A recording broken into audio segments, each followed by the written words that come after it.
نحمده ونصلي على رسوله الكريم أما بعد فأعوذ بالله من الشيطان الرجيم بسم الله الرحمن الرحيم يا أيها الذين آمنوا اتقوا الله ولتنظر نفس ما قدمت لغد واتقوا الله إن الله خبير بما تعملون۔ میرے محترم بزرگوں اور عزیز دوستوں، اللہ سبحانہ و تعالیٰ نے ہم سب کو زندگی گزارنے کے لیے بے شمار نعمتیں عطا کی ہیں۔ اگر قیامت کے دن اللہ سبحانہ و تعالیٰ نے ہم سب سے اپنی نعمت کے بارے میں سوال کر لیا، پوچھ لیا، تو اس وقت ہم اور آپ کیا جواب دیں گے؟ اس وقت ذلیل و رسوا ہونا پڑے گا، ذلت کا سامنا کرنا پڑے گا، رسوائی کا سامنا کرنا پڑے گا۔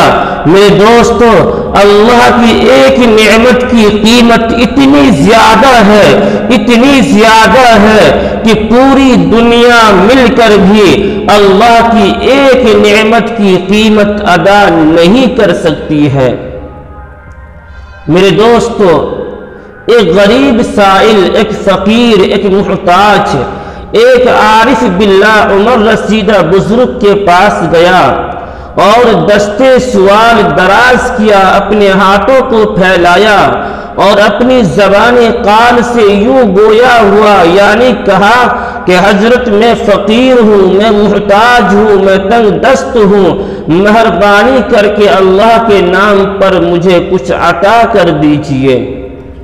اس عارف باللہ عمر رسیدہ بزرگ نے جواب دیا کہ تم لکھ پتی ہو، کروڑ پتی ہو، تم بھیک مانگتے ہو، تمہیں شرم نہیں آتی؟ اس پر وہ فقیر، وہ محتاج حیرت انگیز اور تعجب خیز نظروں سے اس بزرگ کو دیکھتے ہوئے فرمایا، کہا کہ حضرت میں کہاں لکھ پتی اور کروڑ پتی ہوں، میرے جیب کے اندر تو چند ٹکے بھی نہیں ہے۔ اس پر اس بزرگ نے کہا کہ جس زبان سے تم اپنے دل کی ترجمانی کر رہے ہو، جس زبان سے تم اپنے دل کی باتوں کا انکشاف کر رہے ہو، اظہار کر رہے ہو، اس زبان کی تھوڑی سی بوٹی کی قیمت تم مجھ سے کیا لوگے؟ میں اس کے لیے 1,00,000 روپیہ دینے کے لیے تیار ہوں، تم اپنی زبان کاٹ کر مجھے دے دو اور تم مجھ سے 1,00,000 روپیہ لے لو۔ یہ سن کر وہ فقیر، وہ محتاج حیران و پریشان ہو گئے، ہکا بکا رہ گئے، مبہوت رہ گئے، ان سے کوئی جواب نہ بن سکا۔ اس وقت اس بزرگ نے یہ ظاہر کر دیا کہ اللہ کی ایک نعمت کی قیمت اتنی زیادہ ہے کہ پوری دنیا مل کر بھی اللہ کی اس ایک نعمت کی قیمت ادا کرنا چاہے تو ادا نہیں کر سکتی ہے۔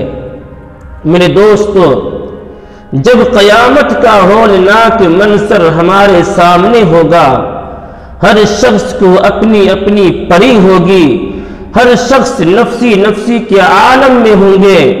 باپ بیٹا سے بھاگے گا، بیٹا باپ سے بھاگے گا، ماں بیٹی سے بھاگے گی، بیٹی ماں سے بھاگے گی، ہر شخص نفسی نفسی کے عالم میں ہوں گے۔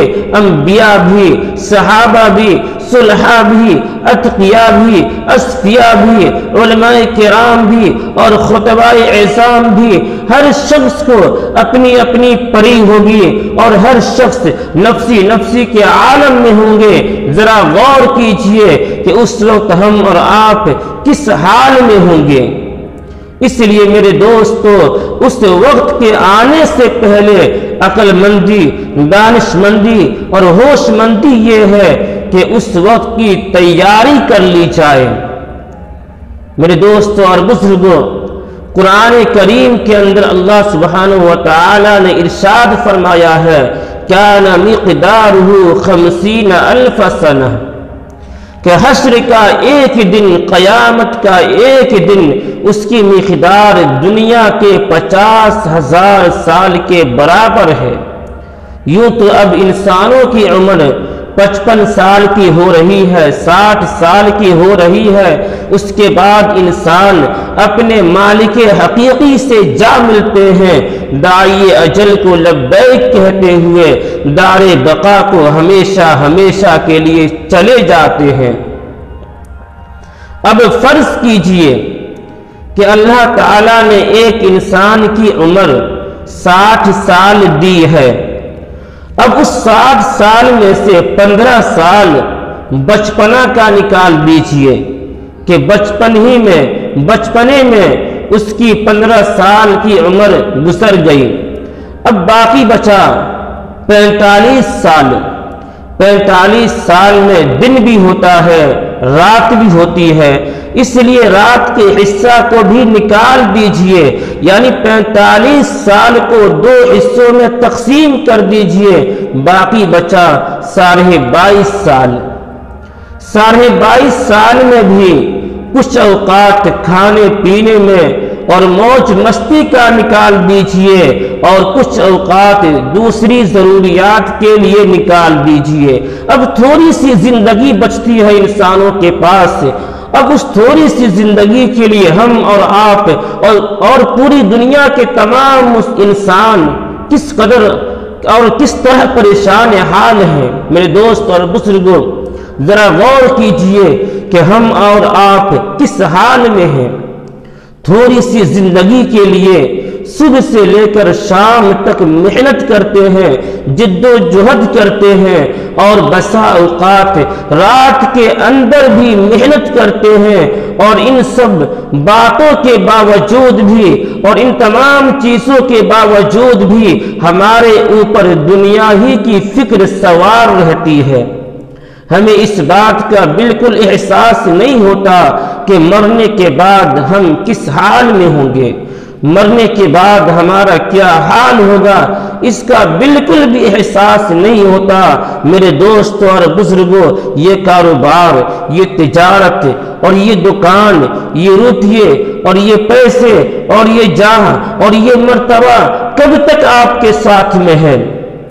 جب تک آپ کی آنکھیں کھلی ہوئی ہے تب تک وہ آپ کے ساتھ میں ہے، جو ہی آپ کی آنکھیں بند ہو جائے گی تمام چیزیں آپ کا ساتھ چھوڑ دے گی۔ اسی احساس کو دلانے کے لیے اللہ سبحانہ و تعالی نے قرآن کریم کے اندر ارشاد فرمایا ہے، یا ایھا الذین آمنوا اتقوا اللہ ولتنظر نفس ما قدمت لغد، کہ اے ایمان والو اللہ سے ڈرو اور اس بات کی فکر کرو کہ تم نے کل کے لیے کیا تیاری کر رکھی ہے۔ دنیا کی تیاری تم کر رہے ہو جو بہت جلد ختم ہو جانے والی ہے، اس زندگی کی فکر کرو جو بہت جلد شروع ہونے والی ہے اور ہمیشہ ہمیشہ چلتی رہے گی۔ حضرت شیخ الحدیث مولانا زکریا صاحب مہاجر مدنی رحمت اللہ علیہ کہتے ہیں کہ اپنے آپ کو مردوں میں شمار کرو۔ جس شخص کے اندر یہ تصور قائم ہو جائے اس کے لیے تمام چیزوں پر عمل کرنا آسان ہو جائے گا۔ عمر بن عبدالعزیز رحمت اللہ علیہ جب ان کے انتقال کا وقت قریب ہوا تو انہوں نے اپنا سارا مال لوگوں میں تقسیم کر دیا۔ لوگوں نے کہا حضرت اپنی اولاد کے لیے بھی کچھ چھوڑ دیجئے۔ عمر بن عبدالعزیز رحمت اللہ علیہ نے کہا کہ اگر میری اولاد نیک ہے، اگر میری اولاد صالح ہے تو اللہ سبحانہ و تعالی نے فرمایا ہے واللہ ولی المؤمنین، اللہ تعالی مومنین کا کار ساز ہے، اور اگر میری اولاد نافرمان ہے، غیر صالح ہے، نیک نہیں ہے تو پھر میں اپنے پیسے کو خراب کرنا نہیں چاہتا۔ میرے دوستوں اور بزرگوں، ایسے تھے ہمارے بڑے اور ایسے تھے ہمارے اکابر رحمت اللہ علیہ کہ بادشاہ ہیں، گورنر ہیں، وزیر ہیں، لیکن پھر بھی ان کے سامنے آخرت ہے۔ ہمیشہ وہ لوگ آخرت کی فکر کیا کرتے تھے۔ آپ دور نہ جائیں، ماضی قریب میں دیکھیں خواجہ قطب الدین بختیار کاکی رحمۃ اللہ علیہ سے آپ اچھی طرح واقف ہوں گے، آپ اچھی طرح آشنا ہوں گے۔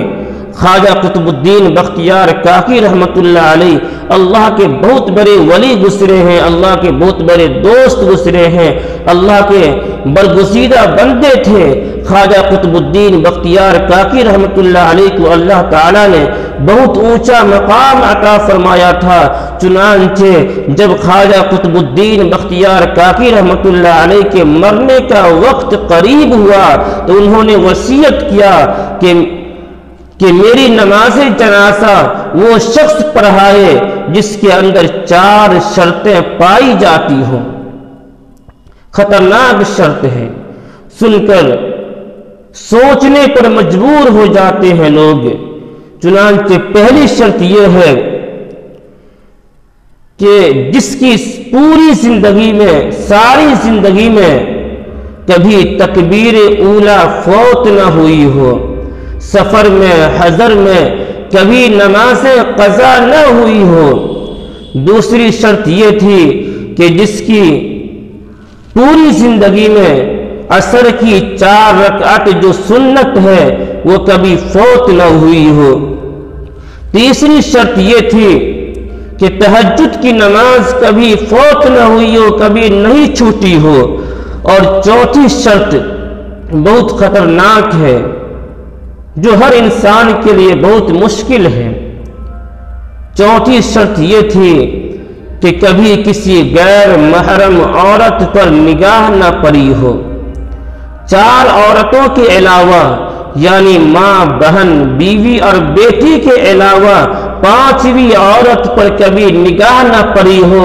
جس شخص کے اندر یہ 4 شرطیں بیک وقت پائی جاتی ہو وہی شخص میری نماز جنازہ پڑھائے۔ اس کے بعد یہ کہہ کر خواجہ قطب الدین بختیار کاکی رحمۃ اللہ علیہ کا انتقال ہو گیا، غسل دیا گیا، کفن پہنایا گیا، جنازہ تیار ہوا، ایک شخص سب سے آگے نکلا اور خواجہ قطب الدین بختیار کاکی رحمۃ اللہ علیہ کی وصیت کا اعلان کر دیا۔ وہ 4 شرطیں جو میں نے آپ کے سامنے پیش کی ہے ان 4 شرطوں کے بارے میں بتایا، کسی نے بھی آگے نہیں نکلا، حالانکہ اس جنازہ کے اندر بڑے بڑے علماء موجود تھے، مفتیان کرام موجود تھے، بڑے بڑے اکابر رحمۃ اللہ علیہ موجود تھے، بڑے بڑے بزرگ موجود تھے، بڑے بڑے اتقیاء اور اصفیاء موجود تھے، لیکن کسی کے اندر بھی یہ 4 شرطیں بیک وقت نہیں پائی جاتی تھی۔ کسی کے اندر ایک شرط ہے تو دوسری شرط مفقود ہے، کسی کے اندر اگر 2 شرطیں پائی جاتی ہے تو تیسری اور چوتھی شرطیں نہیں پائی جاتی ہے۔ صبح سے لے کر شام ہو گئی، خواجہ قطب الدین بختیار کاکی رحمۃ اللہ علیہ کے جو محبین تھے، جو متقبین تھے اور جو متعلقین تھے پریشان ہو گئے اور مایوس ہو گئے، دور دور تک اس کا اعلان کرا دیا گیا، لیکن کوئی بھی نماز جنازہ پڑھانے کے لیے آگے نہیں آئے۔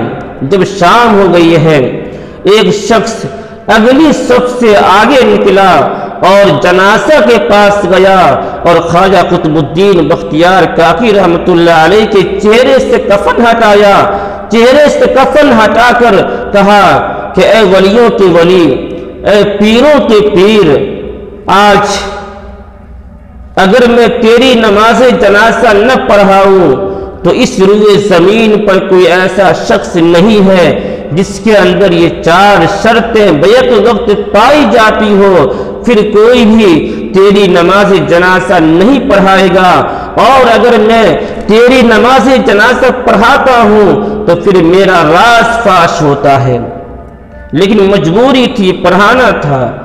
اس لیے وہ شخص مجمع سے مخاطب ہوئے اور خطاب کیا کہ لوگوں یہ 4 شرطیں میرے اندر موجود ہے، پوری زندگی میں کبھی بھی میری تکبیر اولیٰ فوت نہیں ہوئی ہے، کبھی عصر کی 4 رکعت جو سنت ہے وہ کبھی نہیں چھوٹی ہے، تہجد کی نماز کبھی مجھ سے نہیں چھوٹی ہے، اور کسی غیر محرم عورت پر میری نگاہ نہیں پڑی ہے۔ اس کے بعد اس شخص نے کہا خدا کی قسم اللہ کے علاوہ اور خواجہ قطب الدین بختیار کاکی رحمۃ اللہ علیہ کے علاوہ میرے اس راز کو کوئی نہیں جانتا تھا جو آج فاش ہو گیا۔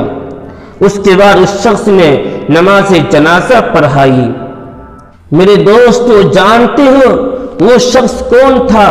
کوئی عالم نہیں تھا، کوئی مفتی نہیں تھا، کوئی قاضی نہیں تھا، یا کسی علاقہ کا چیئرمین اور مکھیا نہیں تھا، بلکہ وہ اس وقت کے ہندوستان کا سربراہ اعظم تھا۔ آج کے دور میں کہہ لیجئے کہ وہ ہندوستان کا وزیر اعظم تھا۔ اتنے بڑے انسان ہو کر اور اتنے بڑے آدمی ہو کر تخت شاہی پر بیٹھنے کے باوجود ان کے سامنے آخرت کی فکر کس طرح تھی؟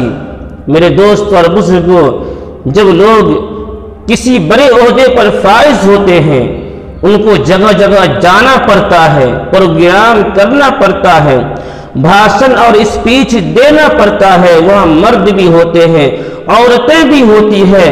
ان سب کے باوجود اتنے بڑے عہدے پر ہونے کے باوجود بھی شمس الدین التمش جن کا نام تھا، کس طرح وہ ان کی نگاہیں غیر محرم عورت پر پڑنے سے بچ گیا؟ میرے دوست سوچنے کی بات ہے۔ میرے دوست ہم سب کو آخر مرنا ہے، کل نفس ذائقۃ الموت، ہر انسان کو مرنا ہے۔ کوئی بھی چیز ہمارے اور آپ کے ساتھ میں نہیں جائے گی، بلکہ مرتے ہی آپ کے بدن پر جو کپڑے ہوتے ہیں وہ بھی چھین لیے جاتے ہیں، آنکھوں پر جو چشمہ ہوتا ہے اسے بھی اتار لیے جاتے ہیں، ہاتھ کے اندر جو گھڑی ہوتی ہے وہ بھی